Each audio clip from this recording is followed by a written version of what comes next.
How to add some brand new Tesla keycards to your Model 3 or Y.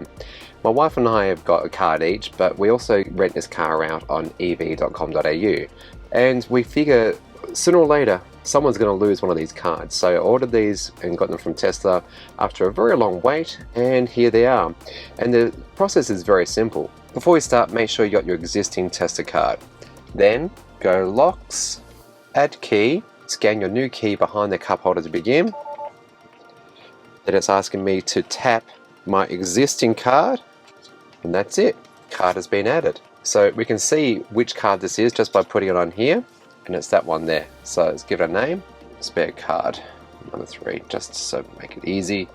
Save. Alright, that one's done.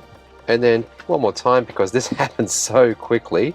Get your card out, add key, tap it down, add our existing key, and that's it.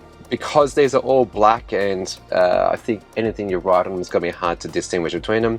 To understand which key is which, you simply just put it onto the spot and it'll show you, well, that's my card, it's a spare card for.